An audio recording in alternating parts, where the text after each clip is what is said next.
पूछता है कि ये कब पूर्ण होगा, समय मांगता है। लेकिन गुरु के वचनों का आश्रय लिया सबरी जी ने और ये प्रश्न नहीं किया कि कब आएंगे भगवान। बाल अवस्था में सबरी मतंग मुनि के पास गई और वृद्धावस्था में भगवान आए। पर प्रतिदिन भगवान की प्रतीक्षा में सफाई करती हैं। जूठे बेर नहीं लाई सबरी, ऐसे जूठे नहीं खा खा करके रखी हो। एक पेड़ से एक बेर लेती है, उसका चीखती है कि ये मीठा है कि नहीं है। यदि मीठा है तो उसी पेड़ के फल प्रतिदिन रखती हैं, प्रतिदिन भोग रखते हैं कि आज परमात्मा आएंगे।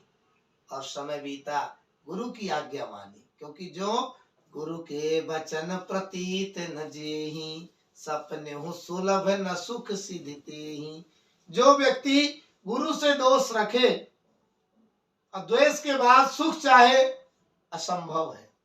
और जो गुरु चरणों में प्रीत रहती है, वहां परमात्मा भी कृपा करते हैं।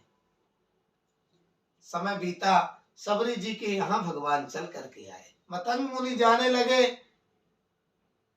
तो सबरी ने कहा कि प्रभु गुरुदेव आप जा रहे हैं, आप भगवान नहीं आए अभी तक। बोले चिंता मत करो देवी, मेरे समय में तो नहीं आए, लेकिन परमात्मा तुम्हारे पास जरूर आएंगे। और भगवान श्री राम चल करके गए सबरी के पास। माता सबरी जिनको नवधा भक्ति का उपदेश भगवान ने दिया। प्रथम भगति संतन कर संगा, दूसर रति मम कथा प्रसंगा। और श्रीमद् भागवत और हरिवंश पुराण में भी नवधा भक्ति का उपदेश दिया। प्रहलाद जी ने अपने पिताश्री को बताया, सुखदेव जी ने राजा परीक्षित को समझाया और वैशंपायन जी ने जन्मेजय को समझाया नवधा भक्ति के बारे में। नवधा भक्ति नव महु, तुलसी जी लिखते हैं, नव महु जिनके एक होई, नारी पुरुष सचराचर सोई।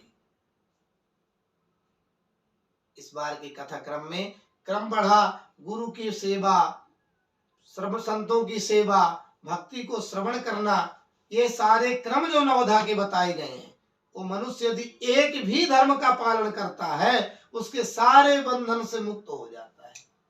उसे जीवन में कोई परेशानी नहीं होती है।